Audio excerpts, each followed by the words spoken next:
Shalom, bien-aimés, vous qui êtes connectés actuellement sur le canal 57 de la box Orao TV, Orao Télécom à EPV Télévision. Nous vous souhaitons le bienvenu dans cette émission de temps de restauration. Nous avons cette émission chaque lundi à partir de 21h. Et là, il est 21h30, nous excusons pour les retards, mais nous commençons quand même notre émission. Merci parce que je vous sais nombreux devant vos postes récepteurs et vous suivez cette émission. Que les Seigneurs vous bénissent partout. Vous êtes en France, vous êtes au Canada, vous êtes aux États-Unis, vous êtes en Belgique, vous êtes partout d'où vous nous suivez, nous vous bénissons au nom de notre Seigneur Jésus-Christ. Aujourd'hui, dans cette émission des temps de restauration, nous allons vous parler de rapports dans l'Église. C'est les thèmes qui nous intéressent dans cette émission. Et dans cette émission, nous avons le pasteur, le bishop Michel Zaboussou sur ces plateaux de EPV Télévision en direct et nous allons discuter avec lui sur ces thèmes. Déjà, je les salue. Bonsoir, Bishop Michel. Bonsoir, Maman Nadine.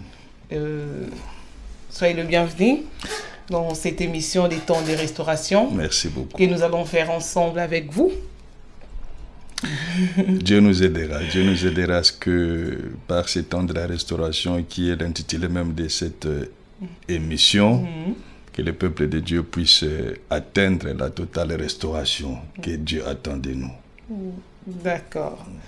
Ok. Aujourd'hui, nous allons parler des rapports dans l'Église. Et les thèmes qui nous intéressent aujourd'hui même, c'est les rapports entre les pasteurs et les membres de l'Église. Nous vous rappelons que le bishop Zaboussou est de la mission évangélique El Bethel qui se trouve à Sarcelles, ici en France, en Île-de-France. Et nous allons commencer notre émission. Et déjà, vous allez bien, papa? Très bien, par la grâce de Dieu. Dieu nous aide à tenir le coup. D'accord. Ça va, merci. Ok. Ok, nous allons commencer. Et pourquoi avons-nous choisi déjà de parler de rapport entre le fidèle et son pasteur? Merci. Nous sommes en train, sinon nous avons voulu qu'à travers cette émission et dans une série de sous-thèmes, essayer de faire comprendre au peuple de Dieu comment est-ce que nous sommes appelés à exister, à communier, à nous comporter dans l'Église. Comme vous l'avez si bien dit, le grand thème de notre émission, c'est les rapports dans l'Église. Et chaque lundi, nous allons essayer d'épingler un sous-thème en rapport avec ce grand thème. Ça peut être les rapports entre les frères dans l'église, entre les serviteurs dans l'église, entre les pasteurs ou le pasteur titulaire et son adjoint. Toutes ces formes de rapports ou de relations, parce que le mot rapport, c'est comme ça qu'il faut le voir, c'est-à-dire en termes de relations. Et Dieu nous a mis à cœur d'essayer un peu de porter une sorte de lumière sur cet aspect qui est très, très, très important pour l'efficacité des églises locales. Aujourd'hui, vous me posez la question, pourquoi l'intérêt déjà de ces sous-thèmes d'aujourd'hui, les rapports entre, sinon les relations entre le pasteur et les membres de l'église, parce que nous considérons que aux côtés d'autres paramètres, aux côtés d'autres éléments, les rapports, la bonne attente entre les pasteurs et les membres de l'Église est un élément très important aussi pour assurer non seulement la stabilité de l'Église, mais aussi la croissance de l'Église. Et quand nous parlons de la stabilité et de la croissance, il faut le voir autant sur l'aspect physique, visible des choses, mais aussi autant dans son aspect spirituel.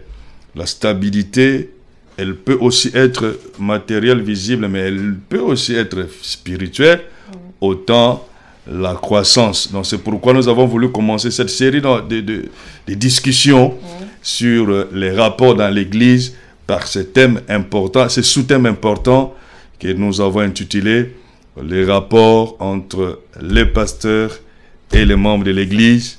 Et nous voulons exprimer notre reconnaissance à la production, la mission évangélique internationale El Bethel, qui a permis et rendu possible ces moments que nous allons partager ensemble autour de ces thèmes. D'accord. Et vous pensez vraiment qu'il y a intérêt de parler de ces rapports en ces jours d'aujourd'hui? Il y a un très grand intérêt. Et ça va ramener quoi au public qui nous suit actuellement? Ça va ramener d'abord le réveil, parce que lorsqu'il n'y a pas un bon rapport, lorsqu'il n'y a pas une bonne relation dans l'Église, la bonne relation à tous les niveaux, ça peut être les pasteurs et les pasteurs et les membres entre eux, le serviteur, ainsi de suite. Lorsqu'il n'y a pas ces bons rapports dans l'Église, sans le savoir, cela amène ce que nous appelons le sommet spirituel, c'est-à-dire un état où l'Église se transforme en une communauté de religieux, des hommes et des femmes qui viennent faire une sorte de liturgie. Ils commencent le programme jusqu'à la fin, mais Dieu n'est pas là parce que Dieu ne trouve pas son compte, parce que notre Dieu est un Dieu d'amour. Il est d'abord lui-même amour. Il instruit, il recommande l'amour. Il veut que tout ce qui est fait pour lui soit fait par et dans l'amour. Donc, s'il n'y a pas cet aspect de cohésion, d'unité, de bons rapports entre les membres de l'Église, la conséquence, c'est le sommet spirituel. D'ailleurs, le Seigneur Jésus lui-même le dit, un royaume divisé contre lui-même ne peut pas subsister. Et la grande motivation aussi, nous pouvons la trouver dans le livre de Romains, au chapitre 12, verset... je suis au verset 18, là où la Bible dit, nous connaissons fort bien ces versets, Romains chapitre 12, verset 18, « S'il est possible, autant que cela dépend de vous, soyez en paix avec tous les hommes. » Nous pouvons rapidement tourner notre feuille au chapitre 14, verset 19. Là, la Bible dit encore, « Ainsi donc, recherchons ce qui contribue à la paix et à l'édification mutuelle. » C'est-à-dire, chacun dans l'Église, pour faciliter tout simplement la vie de l'Église, nous devons fonder notre existence dans l'Église, nos rapports dans l'Église, nos relations dans l'Église sur la volonté de rechercher et de consolider la paix. Et le dernier verset que nous avons lu, il dit, rechercher contre ce qui contribue à la paix et à l'édification mutuelle. C'est-à-dire, pour que moi, je sois un élément de bénédiction pour mon frère ou ma soeur, il faut déjà qu'il y ait cette paix-là. Il faut qu'il y ait ce bon rapport. Il faut qu'il y ait cette bonne entente, parce que si je ne suis pas un objet, un élément de paix pour mon prochain, je suis plutôt un élément de trouble, et je ne pourrai pas, d'une manière ou d'une autre, que je sois prédicateur, que je sois intercesseur, que je sois adorateur, que je sois partenaire, que je sois protocole, que je sois intercesseur, que je sois administratif dans l'Église, ou que sais-je encore, si je ne donne pas la paix, si je ne suis pas un élément de paix, je ne pourrai pas édifier mon prochain, je ne pourrai pas édifier mon frère dans l'Église, parce que mon frère verra en moi plus un élément de trouble qu'un élément de paix. Donc voilà le profond intérêt, la profonde motivation de ce thème sur les rapports dans l'Église, et particulièrement du sous-thème qui nous concerne aujourd'hui, les rapports entre le pasteur et le membre dans l'Église. D'accord, Bishop, voyons voir, on peut déjà nous dire comment on doit être ces rapports? Ou bien quels sont ces rapports? Quel rapport doit avoir un membre de l'Église avec son pasteur? D'emblée, je dirais qu'il n'existe qu'un seul rapport entre le pasteur et le membre de l'Église. C'est juste un rapport de filiation, c'est-à-dire le rapport entre un papa et ses enfants. C'est ces rapports-là que l'ensemble de l'Église, nous avons avec Dieu le Créateur, mais dans l'Église, Dieu établit ses serviteurs et les élève en père pour l'ensemble de l'Église.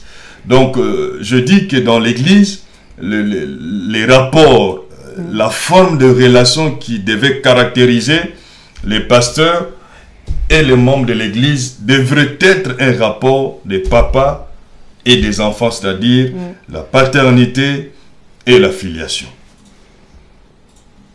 D'accord, la paternité et la filiation. Donc, si je comprends bien par rapport à votre réponse, un pasteur ne peut pas entretenir une relation d'amitié avec les membres de son Église. Si. Pourquoi ne pas entretenir une relation d'amitié? D'ailleurs, le Seigneur Jésus lui-même a dit, je ne vous appelle plus disciples, serviteurs, je vous appelle mes amis. C'est-à-dire, il les a élevés dans un niveau, dans un degré d'intimité. Et justement, merci beaucoup pour la question, c'est ce qui manque quelque part dans l'Église aujourd'hui. C'est-à-dire, les hommes de Dieu que nous sommes, que je représente un petit échantillon, je ne sais pas si c'est par une certaine peur qu'on découvre ce que je suis, ou qu'on découvre mes faiblesses, ou que je me familiarise trop avec les membres de l'Église à tel enseigne que mon aspect, ma dimension de pasteur, je la perde. Il y a comme une sorte de rupture, d'écart entre le pasteur et le membre de l'Église. Et on dit, dans le couloir pastoral, nous entendons souvent dire non, avec le membre de l'Église, il faut une certaine coudée. Oui, mais ça, c'était les sacrificateurs avec les enfants d'Israël. Mais lorsque nous voyons dans la Nouvelle Alliance, le Seigneur Jésus, hormis les temps où il allait en solo en prière, était toujours au milieu des siens. Soit de ceux qui travaillaient avec lui, soit dans une famille donnée. Et nous avons vu ce même exemple dans l'église primitive. Nous avons vu cet exemple avec Paul qui était toujours dans la communauté. Donc, je ne dis pas une amitié qui tend à détruire l'œuvre, non. Mais je suis en train de parler des relations sincères, des relations d'affection. Si c'est ça le sens de l'amitié dont vous avez posé la question, je dis oui. Il faut que le pasteur, en tant que papa dans l'église, s'affectionne avec ses enfants, arrive à créer avec le membre dans l'église une relation de confiance, une relation amicale. Il faut que les enfants se sentent à l'aise lorsqu'ils approchent leur papa, c'est-à-dire les pasteurs dans l'église. Et il faut aussi que les pasteurs soient trouvables, soient disponibles pour ces enfants. L'amitié dans le sens de détruire, non. L'amitié dans le sens de créer ces bons rapports, j'ai dit oui. Parce que le grand Seigneur, notre Jésus, lui-même s'était rabaissé pour dire « Je suis ami à vous ». Et vous avez dit l'amitié dans le sens de détruire, ça veut dire quoi? Oui, parce qu'il y a une certaine forme d'amitié où le membre oublie facilement que non, la personne qui est en face de moi est mon pasteur, et mon leader, et mon papa. Et on tend des fois on peut être tenté à abuser, c'est-à-dire à ramener à un certain niveau les pasteurs et enfin, c'est-à-dire dénaturer ces rapports qui devaient être plutôt un rapport de bénédiction, mais ça risque de tourner en rapport de camaraderie. Ça, c'est ce qui est très dangereux. Oui, parce que beaucoup ne seraient pas d'accord avec vous dire qu'un pasteur devait être un ami, entretenir des relations d'amitié avec ses fidèles, parce que, bon, c'est ce que vous venez de dire, donc il y aura abus.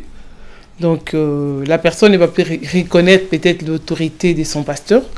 Devant son pasteur, il pense qu'il est devant un ami, donc il peut tout se permettre. Je pense que les apôtres ont continué à reconnaître l'autorité et la seigneurie de Jésus, même si Jésus leur a dit que je suis votre ami. Je vais m'expliquer. Oui. C'est-à-dire, le problème, en ce moment-là, ce n'est pas peut-être le membre de l'Église, comment ils prennent la chose, mais c'est plutôt aussi la part du pasteur. Parce qu'il ne faut pas non plus que le pasteur perde de sa notoriété en tant que pasteur, en tant que berger. Mais le sens de l'amitié dont je parle, c'est pour créer cet esprit de famille dans l'église. Oui. Ça, c'est très important. Parce que dans une bon, appelons ça rapprochement. Parce que lorsque dans une église, il n'y a pas cet esprit de famille, ça devient trop mécanique, ça devient trop robot. Or, l'église, c'est une entité des hommes. Et l'esprit de famille, c'est ce que vous appelez amitié. J'explique en fait ce que j'appelle l'esprit d'amitié. D'accord. Et je rentre chez le Seigneur Jésus, il dit non, avec vous, tellement que je vous ai connu, vous êtes devenus mes amis. Oui. Et au jour d'aujourd'hui, il s'est dit, il est notre ami fidèle. Oui. Il est notre ami fidèle dans quel sens? Parce que nous partageons avec le Seigneur une certaine intimité. Oui. Nous partageons avec le Seigneur une certaine familiarité à tel enseigne que nous le tutoyons même. Donc, je ne dis pas ami, mais je dis que derrière cette pensée d'amitié que nous ne pouvons pas et ne devons pas totalement exclure, nous devons voir à cela l'esprit d'affection, le sens d'affection, le sens des familles qui doit s'établir dans l'église pour créer une belle entente qui facilitera la marche de l'église vers l'avant. Bishop, dans les contextes dont nous parlons aujourd'hui, quand nous voyons Jésus avec ses disciples, c'est passé. Et aujourd'hui, le fidèle des églises d'aujourd'hui, comme il y a beaucoup d'églises de réveil aujourd'hui, donc ce qui fait que la personne avec son pasteur ils peuvent avoir une relation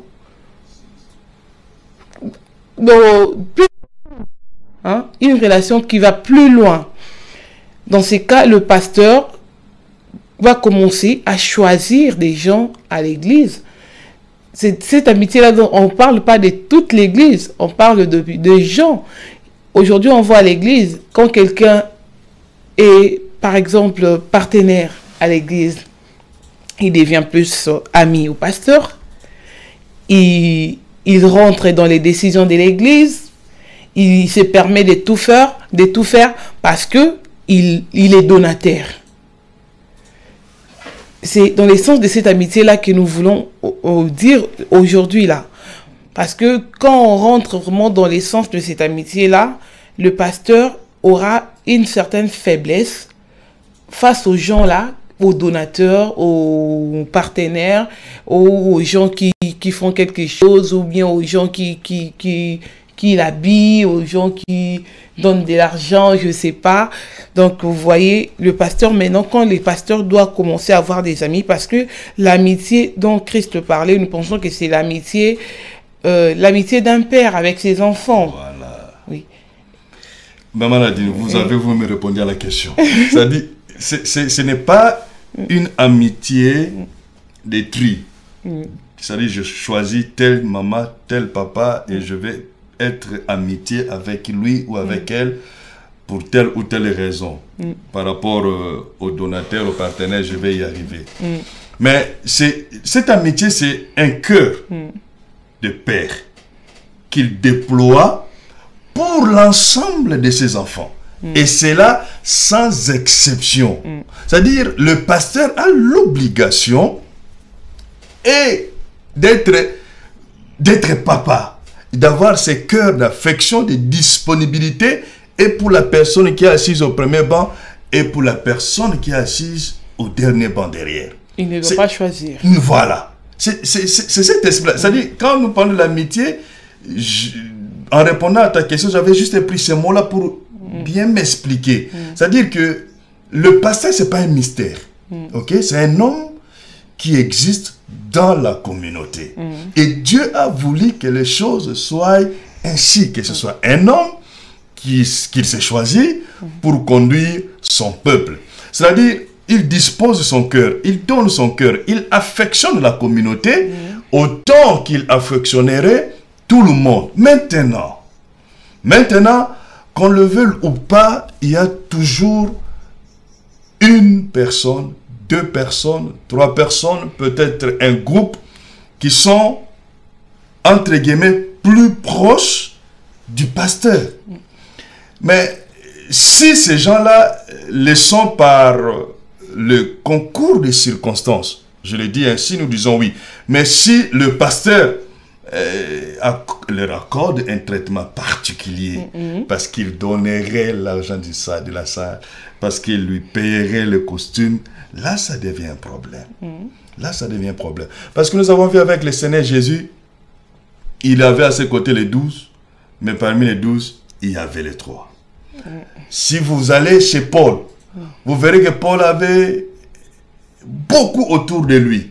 Mais quand Paul parle de Timothée ou de Tite, c'est différent. Vous sentez le cœur de Père qui parle. Vous sentez l'affection de Paul qui parle. C'est-à-dire, on ne condamnera pas les pasteurs parce qu'il y a 1, 2, 3, 4 frères qui sont plus proches de lui. Mais il faut seulement comprendre que dans toute communauté, ce phénomène-là existe. Mais le problème pour les pasteurs, c'est de ne pas tomber dans une certaine influence de faiblesse par rapport à telle ou telle personne, parce que telle ou telle personne aurait pour lui un certain intérêt matériel. Là, ça c'est à la limite du tolérable. Mais sinon, ça ne pose pas un problème. La particularité d'une communauté, d'un groupe, d'un homme, d'une femme autour du pasteur, tout en rappelant au pasteur que tout le monde à l'église sont ses enfants. Donc, il n'y a pas une préférence. Et d'ailleurs, ce qui serait bien pour le membre de l'église, c'est de vouloir que tout le monde soit aux côtés du pasteur. Vous comprenez? Tout le monde aux côtés du pasteur. Mais ce n'est pas un problème. Il aura toujours des places.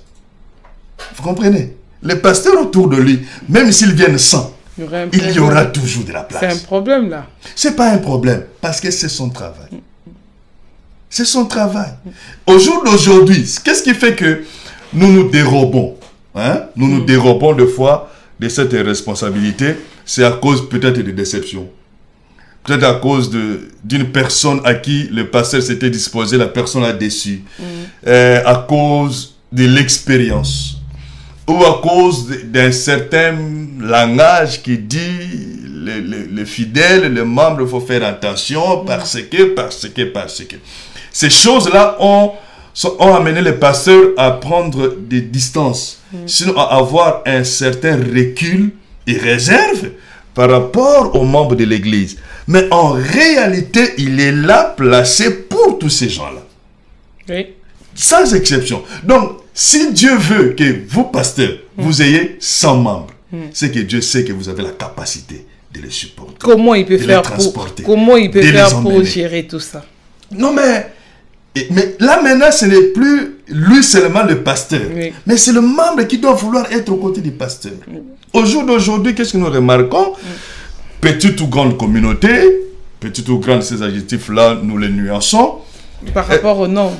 Par rapport au nombre. C'est pourquoi j'ai dit nous les nuançons. Parce qu'on peut être petit mais costaud. Voilà, c'est pourquoi j'ai dit je nuance ces adjectifs-là. Il arrive des fois que le membre, ils se disent, s'occupent de leurs problèmes eux-mêmes.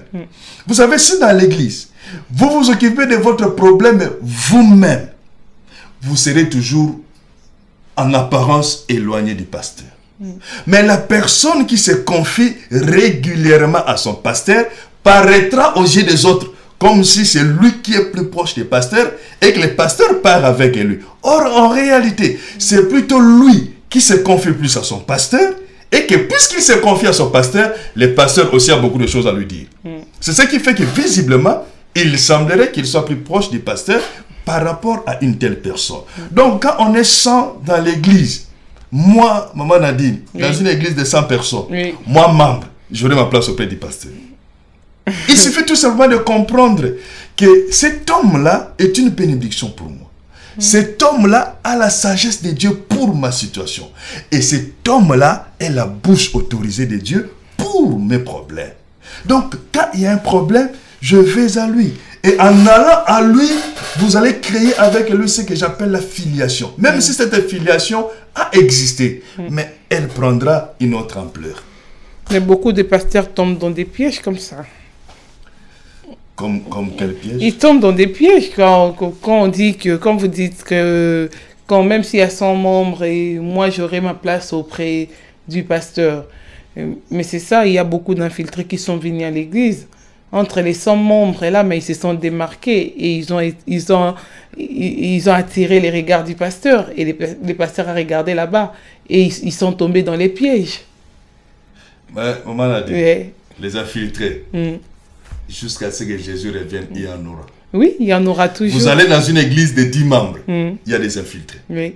Vous allez dans une église de 20 membres, il y a des infiltrés. Pire encore, 50, 100, 200, 500. C'est-à-dire, le Seigneur Jésus avait Judas à ce côté, n'est-ce pas? Mais ça ne l'a pas empêché de faire sa mission. Si Dieu est avec le Père dans l'église, et si le Père, le Papa dans l'église est fidèle à son Dieu, même en présence de des infiltrés, comme vous le dites, Dieu sera toujours là pour secourir. Mais on ne tombe pas dans le piège, pas forcément par rapport aux infiltrés. Parce que des fois, les problèmes, ce ne sont pas les infiltrés. Des fois, les problèmes, c'est la faiblesse du pasteur lui-même. Ça aussi, c'est un cas. Parce qu'un infiltré peut être là, mais le pasteur rester debout et continuer. Mais il peut y avoir un infiltré ou pas dans l'église, mais le pasteur tomber dans un certain piège. Donc, je suis père, je suis papa dans l'église pour 10 personnes, pour 100 personnes, pour 50 personnes, pour autant de personnes. Cette situation doit m'amener, moi, pasteur, à plus de responsabilités et à plus de vigilance. Parce que le problème, c'est quoi, Maman a dit? Vous savez, avec cette histoire des infiltrés, juste pour ouvrir une parenthèse, même si vous êtes fort et que vous gérez mal les dossiers des infiltrés, ça risque de créer un problème dans l'église. Même si vous découvrez qu'il y a des infiltrés. Parce que cet infiltré-là a des ramifications. Il a des ramifications spirituelles, mais il a aussi des ramifications humaines. Vous comprenez? Peut-être que dans l'église, il est avec sa famille. Il est avec ses amis. Il est avec ses voisins. Donc, ça risque de prendre de l'ampleur si vous, en tant que papa dans l'église, vous gérez mal les problèmes de cet infiltré-là. Mais d'une manière générale, nous n'allons pas réfléchir, nous n'allons pas fomenter nos caractères en tant que pasteur ou en tant que membre dans nos relations avec les pasteurs et avec les membres par rapport aux infiltrés.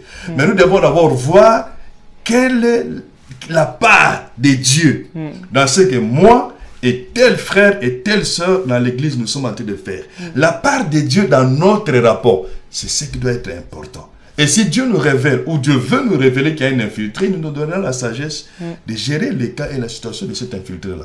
Mais tomber dans le piège, ce n'est pas forcément le cas des infiltrés, mais c'est l'attitude du pasteur lui-même d'abord. Comment se comporte le pasteur? Bon, nous allons parler maintenant de membres de l'Église. Quelle doit être leur attitude face à leur pasteur? Mais si déjà nous disons que c'est le rapport entre le pasteur et les membres de l'Église est un rapport de filiation des papas et de ses enfants, donc du coup les membres de l'Église doivent avoir l'attitude des enfants par rapport au pasteur. Et il faut ici que j'explique un peu cette position d'enfant dans l'église. Il y en a qui... Parce qu'il y a des vies à l'église. Voilà, c'est là où je voulais arriver. Il y en a aussi qui entendent le sens. C'est-à-dire, du côté des pasteurs, il y en a qui abusent. Ils disent, je suis papa, donc vous êtes là. Et il y en a aussi, parmi les membres qui disent, mais de toutes les façons, moi, il a l'âge de mon fils, donc il ne peut pas être, non. Le sens de l'enfant dans l'église, c'est juste par rapport au sacerdoce. C'est-à-dire que celui-là a le sacerdoce, et son sacerdoce, il est pour votre intérêt. Donc, on peut avoir de l'âge, voire être plus âgé que son pasteur. On peut avoir l'âge de sa maman, on peut avoir l'âge de son papa, mais cela n'en demeure pas moins que dans le principe divin, dans le principe biblique, vous êtes un enfant. Bien évidemment, il faut que les pasteurs aussi sachent et comprennent que dans l'église, c'est vrai, je suis papa, mais il y a l'aspect sociologique des choses qui existent. C'est-à-dire, j'ai un tel qui est plus âgé que moi, j'ai une telle qui a l'âge de ma maman, et en les gérant, il faut aussi les gérer par rapport à ces paramètres-là. Donc, je vais redire que être enfant dans l'église, ce n'est pas une position d'abaissement, mais au contraire, c'est une bonne position pour recevoir les grâces de Dieu au travers du papa que Dieu a mis devant vous. D'accord. Un membre de l'église peut-il prendre une décision contre son pasteur? Ça devient de la rébellion. Là... Et même si les pasteurs ne s'est pas méconduit? Là on entre dans un autre chapitre. Non, c'est pas un autre chapitre. Nous sommes dans les rapports. Oui, si les pasteurs se méconduit, si les pasteurs se méconduit, il faut faire très attention dans la gestion de ces dossiers. En tant qu'enfant, on peut dire à son père, non, tu as mal agi, on peut reprocher à son père. C'est ce que je dis. C'est-à-dire, d'abord, on est papa, mais on doit rester ouvert au conseil. Ça, c'est très important. Parce que je vais dire ici, devant ces micros, que le pasteur n'est pas un extraterrestre. C'est un homme né d'une femme, ayant la chair et le sang, avec ses faiblesses aussi. Même si nous ne minimisons pas les qualités. Donc, le pasteur est un homme susceptible de commettre des erreurs, voire des fautes. Parce qu'il est humain, avec ses faiblesses. D'ailleurs, le jour où le pasteur ne commettra plus d'erreurs, c'est que Jésus est déjà révélé qu'il a pris l'église. Mais sinon, tant que l'église n'est pas encore montée, le pasteur sera toujours susceptible de faire des erreurs, voire de commettre des fautes. Donc, il faut que l'église comprenne ces choses. Sa position, c'est vrai, fait qu'il y a une certaine rigueur d'observation. On observe les pasteurs avec une certaine rigueur. Telle chose, il ne devait pas faire. Telle chose, il ne devait pas faire. Je suis d'accord. Parce que d'ailleurs, quand nous lisons la Bible, nous comprenons que Dieu veut que ce soit ainsi. Les pasteurs doivent faire plus d'attention. La Bible dit à celui à qui on a beaucoup donné, on demandera beaucoup.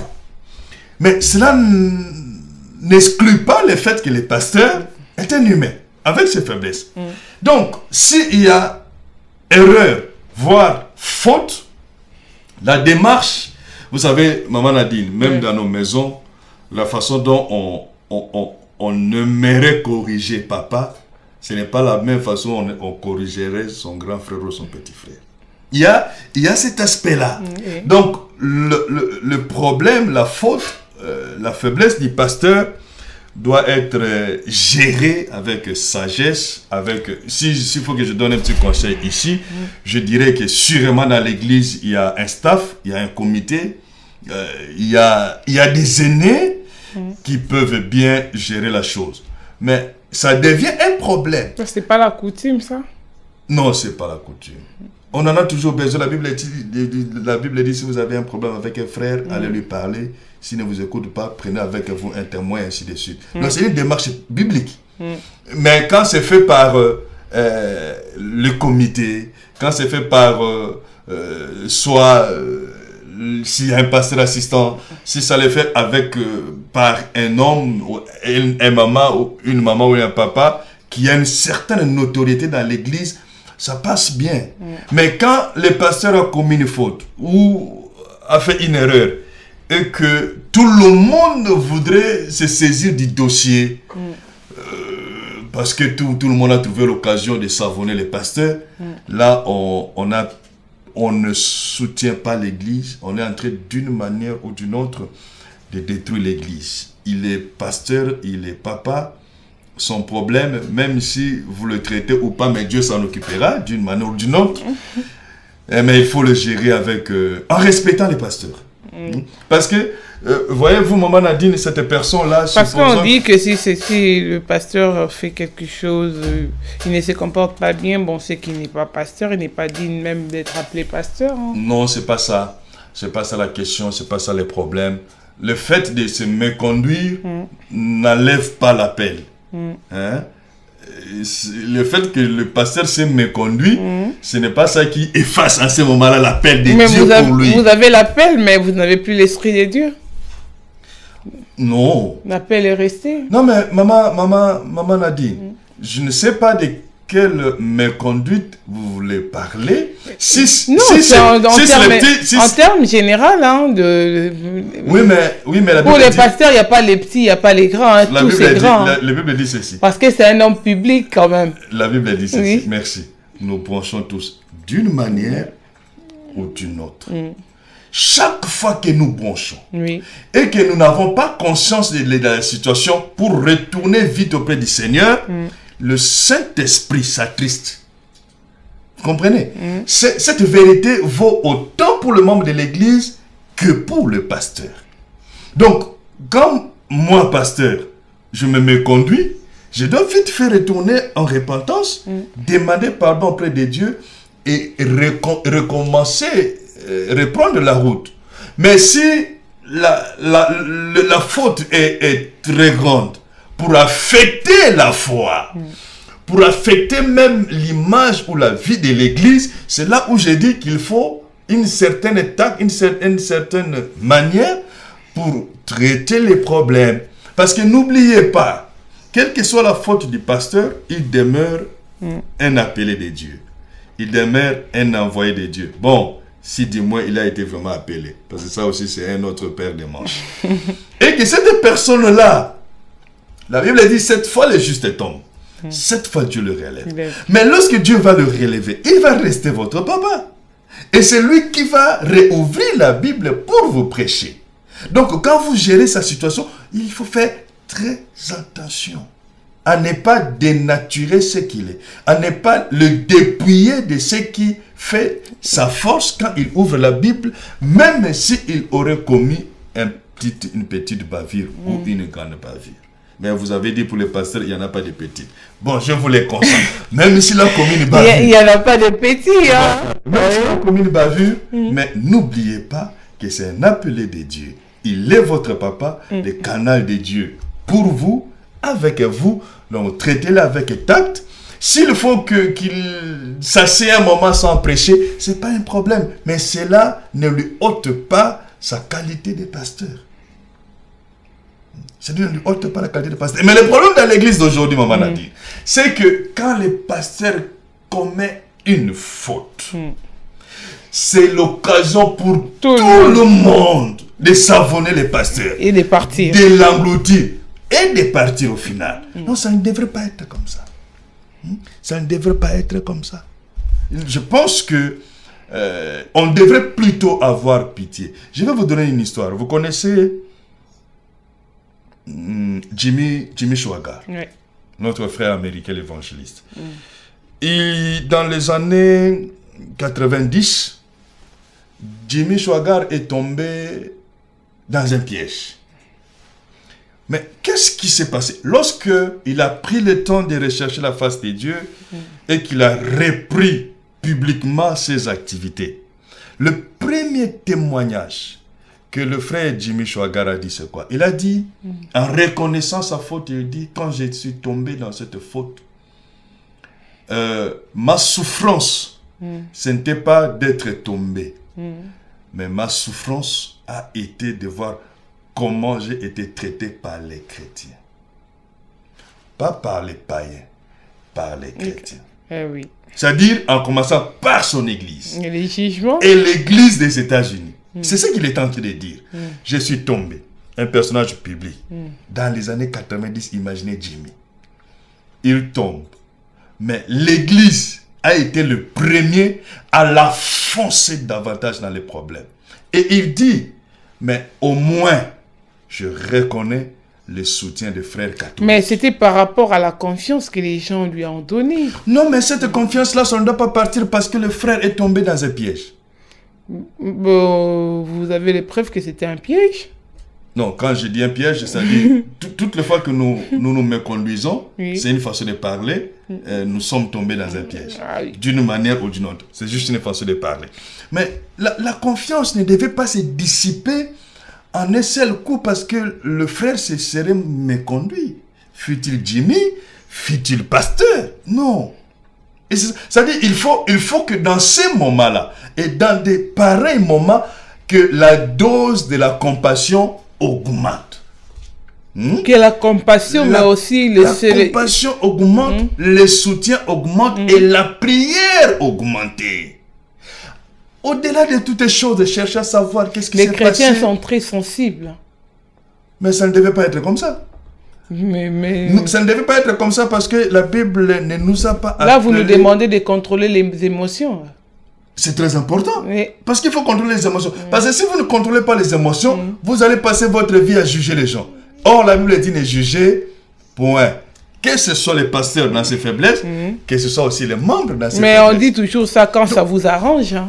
Mais, non, maman a dit. Ne jugez point. Les gens l'utilisent quand ça vous arrange. Quand c'est pas vous qui êtes là, quand c'est vous qui êtes là, vous dites ne jugez point. Quand c'est les autres, on commence à juger, à pointer du doigt. Mais ça ne devait pas être ainsi. Ouais. Il y a une phrase comme ça dans la Bible. Oui. Cela ne devait pas être ainsi. Ça ne devait pas être ainsi, maman Nadine. Écoutez, maman Nadine. L'homme là dans l'église, c'est mon frère. Je suis pasteur. Mais ramenons les choses dans leur niveau le plus simple. Le papa là dans l'église, c'est mon frère. La maman là dans l'église, c'est ma soeur. Pourquoi, en cas de problème, ça devrait être amplifié pendant que je suis en face de mon frère ou de ma soeur? Même si je suis membre de l'église et que c'est le pasteur qui a commis cette faute, ou je suis pasteur et que c'est le membre qui a commis cette faute, pourquoi ça devait être amplifié? Parce que cette personne-là, c'est mon frère, c'est ma soeur. Si nous voyons tous les choses de la même façon, il y aurait moins de problèmes. Vous avez dit tout à l'heure que tout le monde ne venait pas à l'église pour prier. Tout le monde, il y avait des infiltrés. Il y avait des gens qui venaient pour des missions. Et quand ils sont contents d'avoir accompli leur mission, pourquoi ne pas crier sur le toit? Non. Maintenant, si quelqu'un venait en mission et qu'il a réussi sa mission, lui, il était en mission. Mais moi aussi, je suis en mission. Et ma mission, elle est la mission du Seigneur. Pourquoi moi, je dois appuyer la personne dans la propagande qu'elle veut faire autour du succès de sa mission, pendant que moi aussi, je suis en mission du Seigneur et que mon travail, le bon, conformément à l'esprit de la parole... Non, c'est pas... Je peux terminer mon maladie. Ma mission, conformément à l'esprit de la parole, serait d'étouffer, c'est-à-dire d'arrêter l'hémorragie et de rechercher à ce que la personne se relève s'il est tombé quelque part. Donc, je ne peux pas, moi, si quelqu'un venait en mission, contribuer à soutenir sa mission. Non. Si je comprends qu'il est en mission, et si je comprends qu'il y a un problème qui est arrivé, je dois tout faire pour relever mon frère. La Bible dit, dans Galates chapitre 6, verset 1, frère, si un homme vient à être surpris en faute, vous qui êtes spirituels, redressez-les avec un esprit de douceur. Oui. C'est ce qui devait se passer dans l'église. Que ce soit les pasteurs. Pas ainsi. Voilà pourquoi nous sommes en train de parler en ce temps de la restauration de ces choses, pour que l'église change dans ces choses-là. Il faut, je reviens à ce que nous avons dit en termes d'amis, restaurer l'esprit de famille dans l'église. Maman a dit, dans nos maisons, dans nos familles, par rapport à nos parents, par rapport à nos grands frères, par rapport à nos petits frères, par rapport à nos cousins, par rapport à nos tantes, nous avons une telle gentillesse et nous avons une telle disponibilité que nous ne déployons pas pour nos frères dans l'église.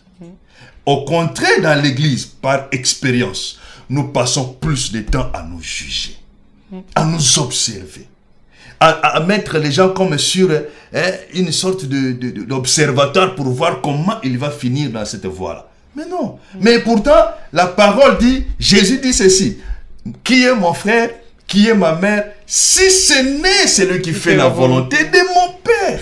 C'est-à-dire, mon vrai frère, ma vraie sœur, c'est la personne avec laquelle je partage la même foi. Et nous appelons cette personne-là frère, sœur. Nos jours d'aujourd'hui, si mon grand frère fait quelque chose de grave, ce n'est pas un problème. Si ma petite sœur fait quelque chose de grave, ce n'est pas un problème. Si mon père ou ma mère fait quelque chose de grave, ce n'est pas un problème. Mais si c'est mon pasteur, si c'est mon frère dans l'église, c'est tout un problème. Ouais. Il y en a qui fuient l'église pour ça. Mais oui. Il y en a qui prennent des décisions pour ça. Il y en a qui prennent des positions pour ça. Il n'en devait pas être ainsi. Mais c'est ainsi. Mais il faut changer. Il faut que l'église change. Maman a dit, nous sommes en train de nous préparer à l'enlèvement. Et ces choses risquent de nous rendre lourds au jour du son de la trompette. Il faut comprendre que la Bible appelle l'église la maison de Dieu. C'est-à-dire, nous sommes tous dans une même maison. Nous sommes chacun le membre de ce corps, du corps du Christ. Il faut s'accepter tel que nous sommes. Pendant que nous recherchons la perfection chez l'autre, je redis que la perfection ne viendra pas jusqu'au jour de l'enlèvement. Parce que si quelqu'un sur cette terre dit qu'il est parfait, c'est un menteur et il rend Dieu menteur. C'est ce que la Bible dit. Donc, c'est qu'à tout moment, lorsqu'il y a une faiblesse constatée du frère ou de la sœur ou du pasteur, ce verset doit revenir. Non, il n'y a pas de parfait sur cette terre. Et d'ailleurs, la Bible dit dans le livre de Matthieu, pendant que tu veux enlever la paille dans l'œil de ton prochain, commence à enlever la poutre qui t'empêche de voir. La poutre, c'est quoi? C'est une grande planche qui t'empêche de voir. Mais toi qui as la planche qui t'empêche de voir, comment vois-tu la paille dans l'œil de ton prochain? Mais Bishop, quand vous, pasteur, vous prêchez à l'église, quand vous prêchez, il faut commencer d'abord par pratiquer ce que vous-même vous prêchez. Oui. Il faut le faire. Oui. Vous pratiquez. Après, quand vous allez enseigner aussi aux autres, ils vont aussi faire ce que vous êtes en train de dire. Vous connaissez un pasteur qui ne pratique pas ce qu'il dit? Oh, mais il y en a beaucoup. Des pasteurs qui prêchent autre chose et qui fassent autre chose. Vous savez, il y en a beaucoup. Hein. Il y en a beaucoup, surtout avec ces derniers temps de la fin là. Donc, il y en a vraiment qui... Il faut aussi on prêche la repentance, on prêche la sanctification pendant que soi-même on vit dans la débauche, soi-même on vit dans l'hypocrisie, soi-même on vit dans la haine, mais on prêche l'amour. Il faut aussi chercher à savoir si la personne est vraiment pasteur selon Dieu. Parce que la Bible dit il y a des ennemis qui... Mais c'est quoi les critères? Le Seigneur a dit, vous le reconnaîtrez par les œuvres. C'est-à-dire, l'œuvre témoigne déjà de la personne. Si ces choses-là existent, comme vous le dites, je ne les appuierai pas.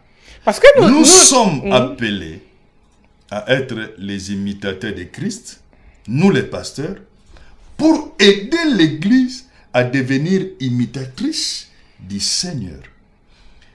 Tel que je suis, c'est comme ça que je suis supposé être partout. Maman a dit, moi à l'église, à la maison, dans une fête, sur la route, je suis ce que je suis. Vous comprenez? Oui. Voilà pourquoi je n'ai pas l'habitude d'avoir peur, d'avoir un frère, une sœur, une famille à mes côtés, ou proche de moi, ou chez moi, parce que ça ne me pose pas un problème. je m'efforce avec toutes mes faiblesses, mais je m'efforce à vivre la parole. Donc, c'est aussi simple que ça. Donc, si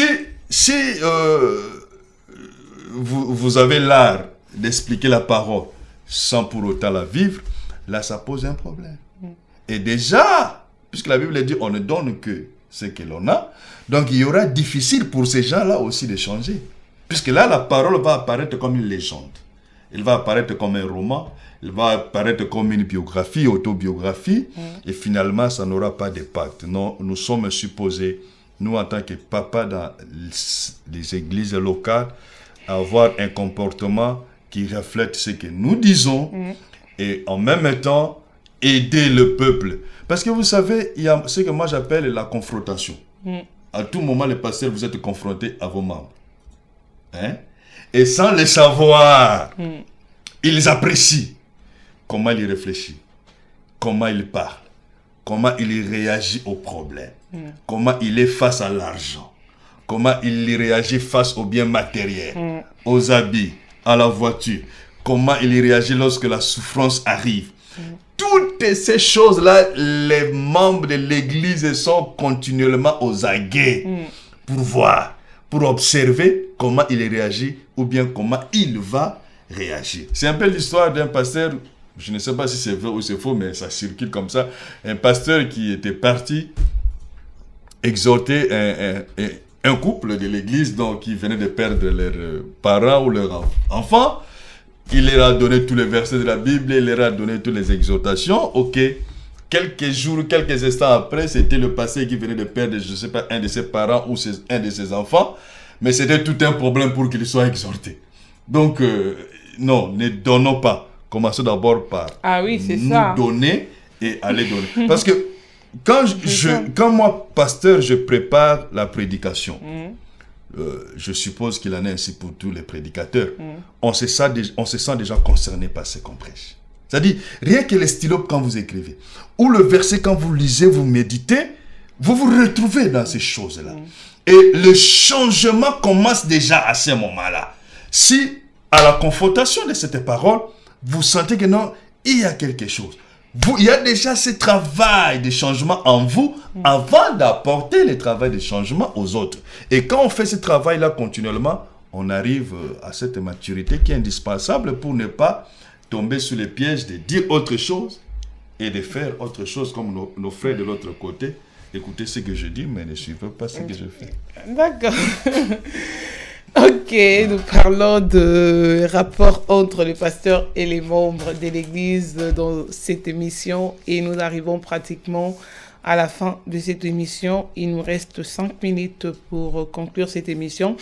Et Bishop, j'aimerais quand même que vous puissiez nous parler, nous dire comment doivent se comporter les pasteurs face aux donateurs, aux partenaires de l'Église, les gens qui apportent toutes sortes. Maman Nadine, les donateurs, les partenaires, ceux qui amènent l'argent à l'église, ce sont des membres comme tous les autres. Ils sont quand même spéciaux. Non. Ils sont pas spéciaux. Parce que si nous commençons à contextualiser les catégories de groupes dans l'église, nous risquons de tomber dans un piège. Vous savez, moi j'ai toujours cette réflexion. Quand on invite un musicien à l'église, il faut lui donner 100 euros, 50 euros, 20 euros, 200 euros, selon les cas, selon la trempe, ainsi de suite. Et en même temps, je me pose la question, mais quand nous donnons aux musiciens, et certains musiciens même, ils sont membres de l'église, mais ils réclament les transports. C'est-à-dire, il n'est même pas invité. Il est membre de l'église, mais il réclame les transports. Oui. Maintenant, mon raisonnement, c'est ceci.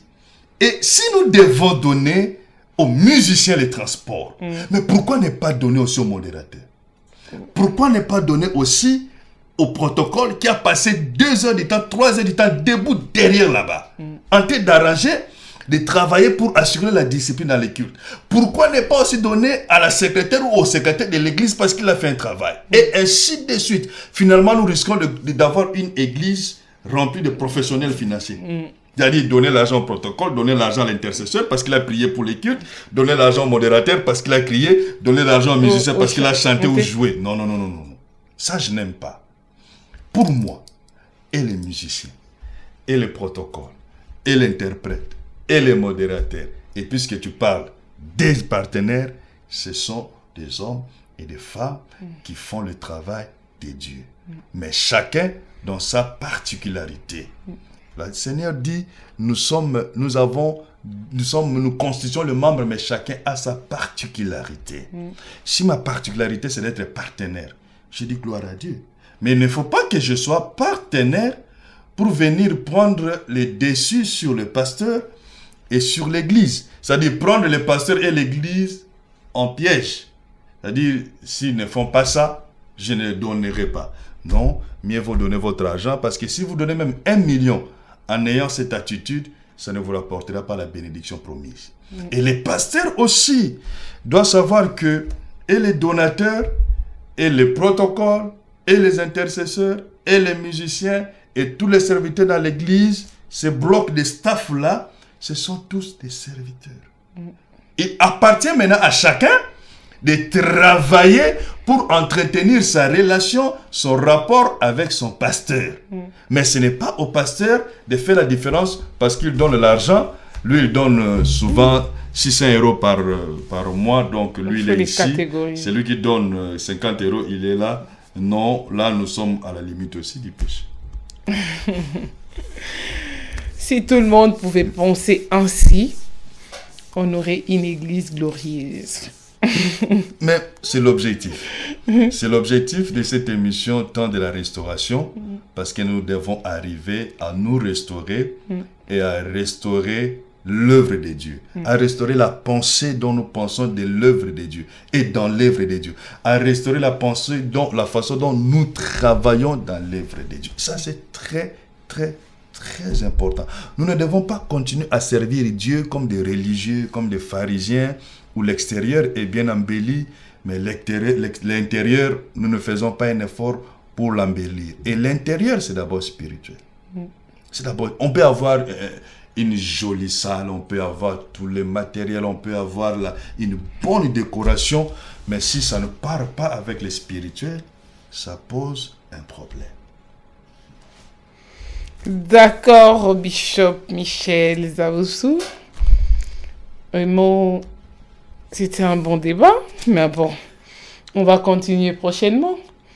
Parce que nous sommes toujours dans cette émission de temps de la restauration avec les rapports dans l'Église. Et aujourd'hui, nous avons parlé de rapports dans l'Église entre le pasteur et le fidèle de l'Église. Et prochainement, nous allons vous proposer un autre sous-thème. Ou si vous voulez intervenir à cette émission, écrivez-nous.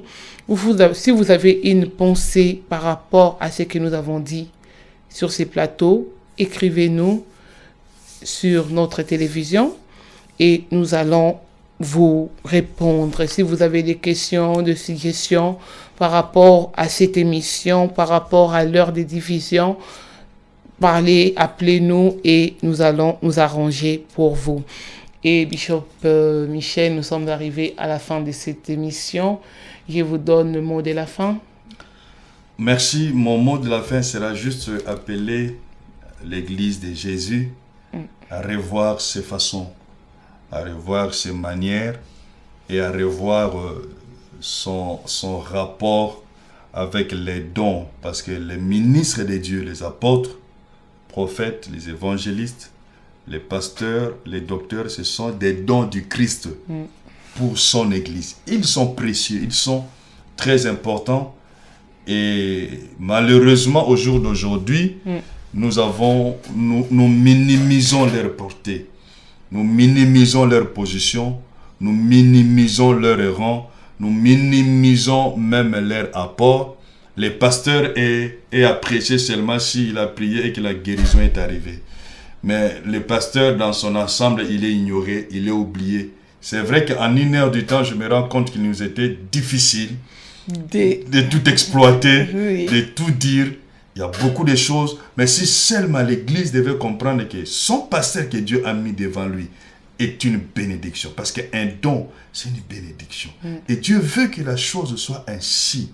Un papa avec ses enfants et les papas assis au milieu de ses enfants l'entourant pour que les papas distribuent la parole, la bénédiction, l'héritage et tout ce dont l'enfant a besoin. Et les enfants aussi doivent comprendre que cette personne-là est un canal de bénédiction et que je cours vers Dieu au travers de lui. N'est-ce pas que la Bible dit, confiez-vous à l'Éternel et vous serez affermis. Mais confiez-vous à ses serviteurs, les prophètes, vous réussirez. Donc, auprès de Dieu, nous recevons tous la force, l'affermissement, le fondement pour ne pas être ébranlé. Mais auprès des hommes de Dieu, Dieu donne la capacité de donner les moyens spirituels pour le succès de la vie. Le succès spirituel, le succès matériel, le succès ministériel, le succès dans la santé, le succès dans tous les domaines. Dieu veut que ces principes-là soient ainsi. Il est Dieu, mais il a accordé, il a laissé cette part-là à ses serviteurs. L'Église doit en profiter en sachant que le pasteur est un canal de bénédiction et au pasteur de savoir que ces enfants-là, ce sont des enfants sous sa responsabilité et il doit aussi être conséquent et être très responsable. Voilà mon mot de la fin. Il était l'homme à Manadine, mais cela valait la peine. D'accord. D'accord, pasteur Michel. Et merci à vous pour ces moments que nous avons passés sur ces plateaux, dans cette émission, les temps de la restauration, une production de la mission évangélique El Bethel, qui je salue en passant. Que Dieu vous bénisse partout d'où vous nous avez suivis. Nous vous saluons et vous bénissons au nom de notre Seigneur Jésus-Christ.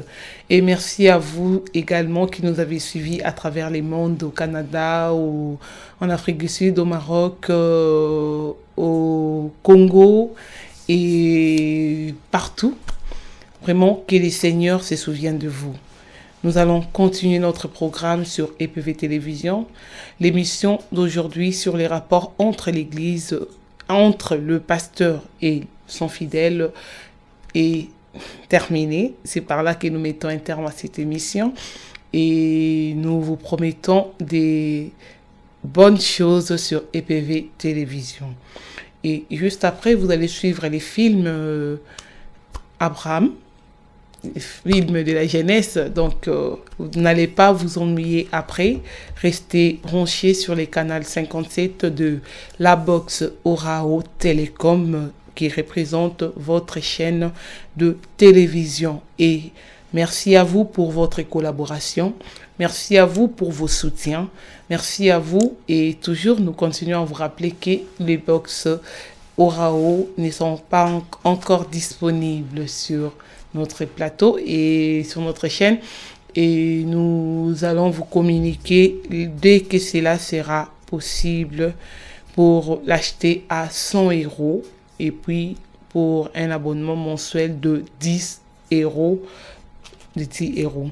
et nous mettons un terme à cette émission et nous vous souhaitons une bonne suite des programmes sur EPV Télévision et à très bientôt dans notre rubrique Les temps de la restauration à lundi prochain et portez-vous bien. Au revoir.